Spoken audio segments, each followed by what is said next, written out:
Morning. Myself Shagila Devi, Assistant Professor in Rohini College of Engineering and Technology. Today we are going to discuss about the subject CS 8792 Cryptography and Network Security.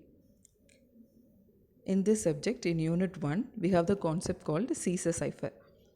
So, in this lecture, we are going to learn about this Ceasar Cipher.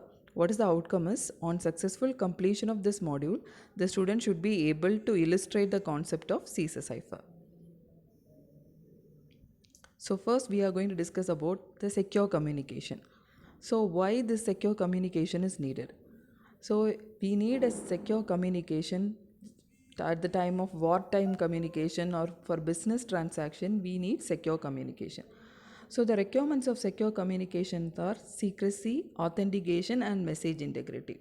What is secrecy? Only the intended receiver understand the message. That is what we call it as secrecy. What is authentication? The sender and the receiver need to confirm each other's identity. That is, the particular message is sent from the correct sender and it is received by the correct receiver. That is known as authentication. Then what is message integrity? It ensures that their communication has not been altered either maliciously or by accidentally. So during the time of communication, the message should not be altered because of accidental transmission problems or by using the intruders. Okay, so that is what we call it as message integrity. And next we are going to see some introduction about the cryptography. What is cryptography? Cryptography is a science of secret or hidden writing. So it has two main components. One is encryption, another one is authentication. What is encryption? Encryption is a process of hiding the messages. What is authentication? It ensuring the user of data or resources or the persons they claim to be and the message has not been altered. So next we are going to discuss about encryption. What is encryption? Converting a plain text to a cipher text is called as encryption. So for encryption we are using encryption algorithms. So normally what is plain text? Plain text is the message that we are sending. Cipher text, after encryption the plain text is converted into a cipher text. Okay, next we are going to discuss about the encryption symmetric algorithms. So in an algorithm, if we use same key for sender and the receiver means which is called as symmetric key. So if an algorithm uses a symmetric key means we can say that algorithm is a symmetric key algorithm. So it uses two types. One is the block ciphers, another one is the stream ciphers. So in block cipher principles, it encrypts the data one block at a time. In stream cipher, it encrypts the data one bit by bit. Is used if the data is constant stream of informations.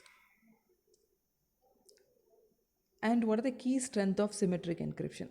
The strength of the algorithm is determined by the size of the key, and the key length is always expressed in the form of bits. So it's set to possible keys for cipher, it is called as a key space. So for example, if it is a 40-bit key means there is 2 power 40 possible keys.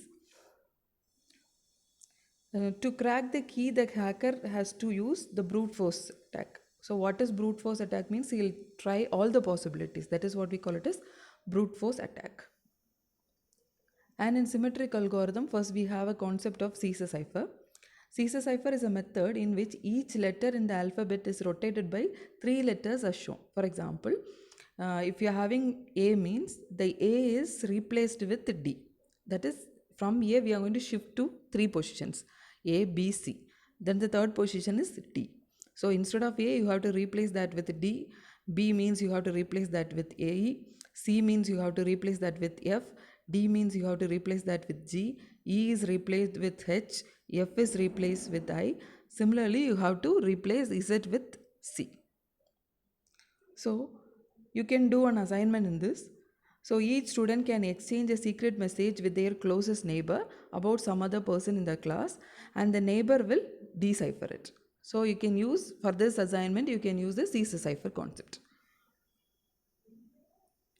So in symmetric algorithm Ceasar cipher, first we have the plain text, the message.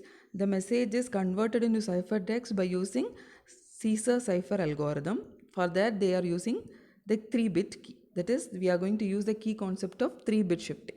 Then it is converted into a ciphertext.